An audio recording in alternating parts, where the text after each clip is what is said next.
In 2026, there's a simple formula. It goes clarity equals listings. Today, we're going to get into how to use this one simple word to fill up your pipeline this spring and have one of your biggest years ever. Let's get into it. Welcome to the Listing Blueprint Podcast, the show for real estate agents who want to become top-tier listing agents and build a business driven by systems and not stress. I'm your host, Jeremy Reid, managing broker, 16-year realtor, and creator of the Listing Blueprint Fastest Path to Sold. Every episode, I break down one practical strategy or framework you can use to win more listing appointments, price with confidence, market with intention, and sell homes faster in any market. If you're ready to elevate your listing game and run your business like a pro, you're in the right place. Let's get started. Hey guys, and welcome to the new year and the first podcast of the year. So if you were listening, on December 24th, I released my last podcast of 2025, and I gave you a really simple formula for how to business plan. And it really just had to do with focus on appointments. It was the most important thing. And if you could focus on appointments, you could then figure out your numbers to how many listings you're going to get from those appointments, listings to how many you were going to sell, and you could reverse engineer from there how many deals you need to use. And to make it even simpler, we talked about the 5 income streams of a listing, meaning that one listing could equal up to 5 different transactions. So if our goal was 3, that meant that you needed 10 listings to do 30 deals. If you didn't listen to that podcast yet, you should go back and listen to it, because it'll set the foundation for what we're going to talk about today. But like all this stuff, I actively sell, I actively practice. So when I'm giving these podcasts, it's things that I'm actively thinking about and I'm trying to implement into my business. So last week, when we got into the new year, I decided I was going to pick up the phone and I'm just going to focus on appointments.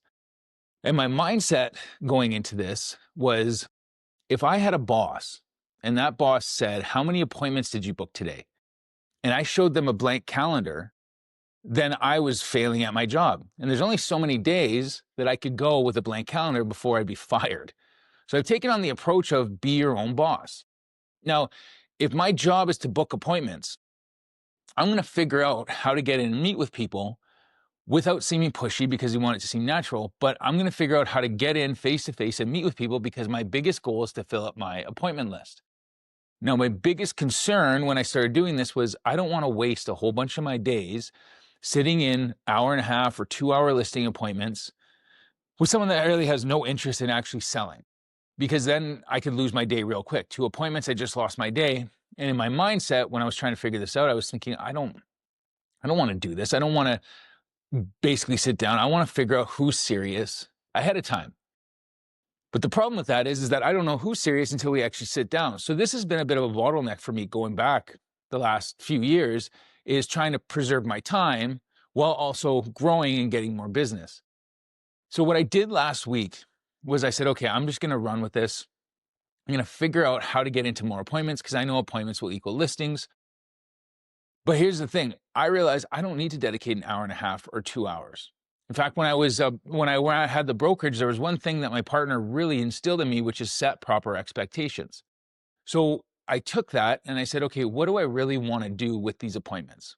If this is the first initial meeting, what do I want to do? I want to figure out, I want to give them clarity. I want to look at their whole situation and give them some advice of, does it make sense to buy this year? Does it not make sense? Does it make sense to list this year? Does it not make sense? Pros and cons of both. So I just need to know your situation, take a look at your house, and I can give you some good advice, really just with the intent of, how do I move you off the fence? If you're on the fence and you're not really sure where you want to go, do you sell, do you not sell? I just want to move you off the fence one way or the other. That's my only job. Well, it doesn't take me 2 hours to do that. It takes me 30 minutes. So what I started doing was making my contacts, doing my calls, and finding out if anyone had any thoughts about making any moves in the next year. Well, turns out a lot of people are thinking this, and this is something you'll find in your database. It's a new year, but it's also a very odd year in the fact that the market's been so crazy the last little bit. No one really knows what's actually going on. And a lot of people have thought about moving. The people that bought in 2021, when they were really, really rushed to buy, bought houses that they didn't absolutely love, but it was all that was available. Now they're up on 5-year terms, and they're looking at the market going, well, we've got some more choice, but do we make sense? We kind of bought at the market, peak of the market. Are we up? Are we not? So what I've been finding is that a lot of people don't know what is to actually do. They're just kind of analysis paralysis. They're stuck. So when I started making these calls, I went with the simple question after obviously talking to them about everything, would it be helpful if we took 20 minutes and sat down and just looked at what buying or what selling this year could look like? That way I can give you a realistic idea of the market. We can talk about where the market's actually at. You can know your numbers. And from there, you should have enough information to sit down and talk about it on your own after and come up with a plan of whether you want to go ahead or whether you want to sit tight. That asking for 20 minutes just to get clarity is amazing. I booked 4 appointments my first day. I was actually really surprised. And then the second day I booked 2 more. The third day I booked 2 more. And now I'm starting with some of my hottest prospects. But at the same time, I'm finding that there's this huge need for people to understand where they want to go next. And they just need some clarity. And those 20-minute appointments are kind of like the boost they need to just, okay, let's just do something. Let's just figure out where we're at before we move on to the next steps. It was beautiful. And so what I did to manage expectations, which I suggest you do as well, is I say that the 20 minutes, I get as much information as I can before we actually sit down. And then I send out calendar invites. Now, the reason I send out calendar invites is it's nice for both of us because it keeps it in their calendar. But number 2, I can set the time limit. I do 30 minutes so that I set the expectation ahead of time. This is a 30-minute appointment. This isn't a 2-hour appointment. This is literally just a quick coffee. This is literally me coming and visiting. This is 20 minutes and I'm out of there. The other thing I was doing was, because I'm booking these things pretty close together, I let them know when we sit down. I just remind them, hey guys, this isn't an in-depth meeting. Like I said, it's 20 minutes. I booked in at half an hour, but I want to focus on the most important stuff. So let's just jump right into it so I can give you as much value as I can right away. Because I do have another appointment I have to leave for at the 30-minute mark. Keeps it efficient, keeps it fresh. They like it. I like it. There was no cancellations at all. Everybody wanted to meet because they see that 30-minute window and they're like, okay, this is great. You could even come up with, I just said 30-minute meeting, but I was thinking about it after. I'm like, what else could we put in that calendar invite that would make it seem even more clear of what it was that we were doing? So you could play with that a little bit of what you wanted to title these meetings. But basically what I want to be is just a cool breeze that comes through, meets with them, gives them clarity, and then moves on. And from there, I'm going to do follow-ups to move them on or off the fence one way or the other. So 3 of those appointments, I got 3 listings that have actively listed. We're getting them. 2 of them are on the market. 1 more is going to market. I've got 2 more coming, a few people that want to wait until spring. So I made it my mission going forward that every single day I'm going to try to book at least 1 listing appointment, one of those 20 to 30-minute appointments. And I've been in this business for 16 years. I've never done that. I've definitely gotten complacent in a lot of ways.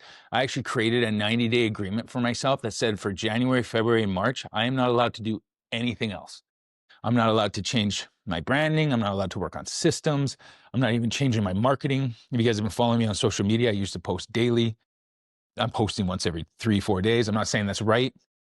But what I'm saying is I want to be ultra focused on these appointments because I actually now, especially after that first week and really thinking this through, I don't think there's anything else we really need to do. I think all this other stuff is a lot of noise. Why would I do social media? To get appointments. Why would I door knock expired listings? To get appointments. Why would I do a marketing campaign? To get appointments. Everything comes down to appointments. And if it's not generating the appointments, at this point, I'm not 100% sure it's worth doing, except for some long-term stuff, like obviously client follow-up, taking care of your past clients, that kind of stuff. That pays dividends down the line. So I'm not saying everything that doesn't result in appointments right now isn't worth doing, but when it comes to just prospecting and business building, I think it's the only thing. I think it's the most important thing. So it's going to be interesting because as we do these podcasts, you can follow along. I'm going to give some live updates on this. I love the accountability of it. If you're interested in doing something like this, reach out to me. Just, if nothing else, just let me know, yeah, I'm doing it and I'm booking appointments. Hold yourself accountable to this because here's the interesting thing. If you can book 3 appointments a week and you can close 60% of those into listings and you can sell another 60% of those, and then you can get a duplication rate of 2 to 1. So on average, every transaction or listing you take, you get 2 transactions out of it. Pencil that out.